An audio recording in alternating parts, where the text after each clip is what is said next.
Hey guys, what you are about to listen to is a clip from a interview between Dave Rubin and Ben Shapiro on the Ben Shapiro show. Now, this has greater context than the little political undertones that they put, so even if you don't like Ben Shapiro, even if you don't like Dave Rubin, this is not really political for me. It truly isn't. It was just the best clip that I could find because they recently talked about disconnecting from social media. Now, I sped up the clip as fast as I could with it still being able to be heard. The original clip I took was about 3 minutes long. I cut it down to 1 minute 53. So please listen to this clip and I will join you afterwards. Thank you.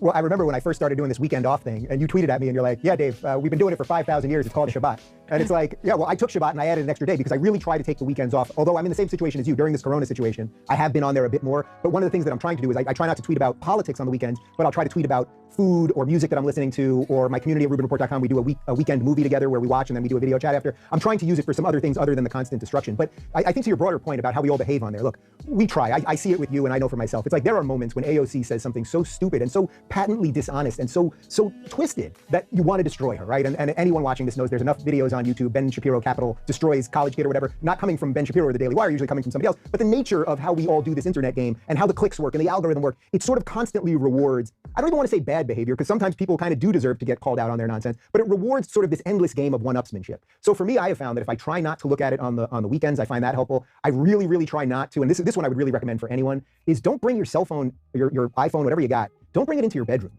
Like, it should not be the last thing you look at night, and it shouldn't be the first thing that you look at in the morning. Just doing that will give you so that when you get out of bed, because otherwise you do it. You go over to your nightstand, you grab your phone, you look at it, and for people like us, I could do a quick scroll and have 100 people tell me to go F myself before I even brush my teeth. That's not a great way to start the day. You probably get 300 doing it, and I might be a little conservative in the numbers there. So I think doing some simple things like that, and then the other thing that I do is I do this August off the grid, which not this past year, but the year before, you welcomed me back on the grid after no news, no electronics, no television, no nothing. And guess what? It turned out that I didn't even miss that much. You know, a lot of the stuff that you told me about that I missed during my August off the grid, I did miss that John McCain had passed away. So that's a big news story. That was one. But a lot of the stuff that you told me about was about Michael Cohen. Think how actually irrelevant that is if you think about today's world right now. And I think if there's ever a time to step away from some of that stuff, I think August is the right time to do it. End your summer in a clear-minded way. And if you can't do that, try 2 1-week things per year. Christmas to, doesn't matter what religion you are, but we all shut down basically from Christmas to New Year's, right? So take that 1 week, just don't be on social media, or the last week of the summer right before Memorial Day. That information is super important. Now, you don't have to go to the extremes that Dave Rubin has, but I did take a full month, well, practically a full month off, almost a full month off social media because of drama, because of things that are going on in my real life. I needed to disconnect, and I have not ever done that before. And it was hard for me, but it broke a lot of addictions for me, and it broke a lot of problems for me. And taking that time off, it has shown me that I really don't need social media as much as I thought I did. And I haven't really been on it much, to be honest with you.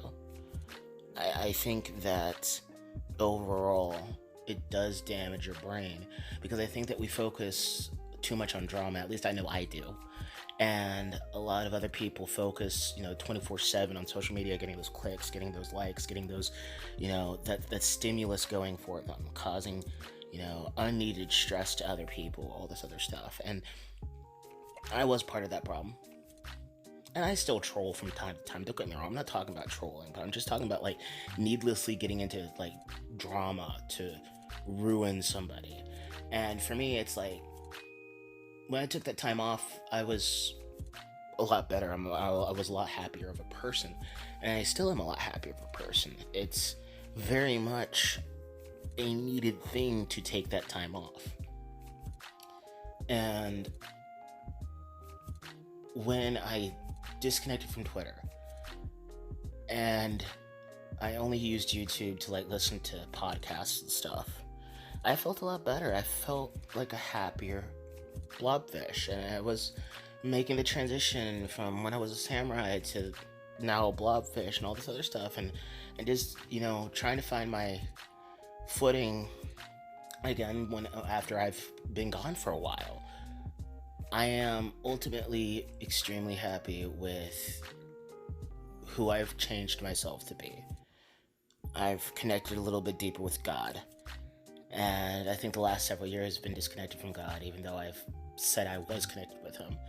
And that month really opened up my eyes, and it made me think a lot better, a lot better about myself and how I treat myself, and um, the punishment I'm putting on my brain by being on social media 24/7. And I think a lot of people should just, try to disconnect for a month and see how that helps your brain and helps you focus and helps you deal with a lot of your stress, because it will make you feel so much better. I promise you. You're talking to someone with an addictive personality. It was difficult for me to break off, but my friends Antoine and Ishtar and Dia, they definitely helped me with that. And I was very happy with that.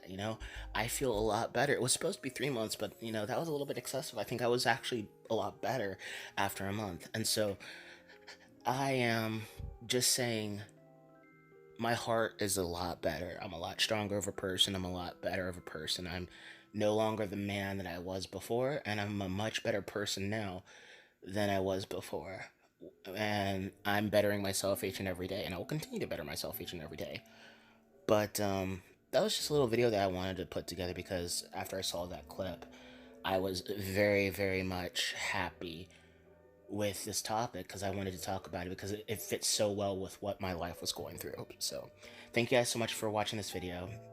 You know what to do. If you liked it, hit the like button. If you didn't like it, hit the dislike button. Comment down below telling me what you think. Hope you guys have a wonderful and fantastic day. This is Gabe from Hyper Blobfish Productions signing off, saying take care and God bless. Peace out, everybody.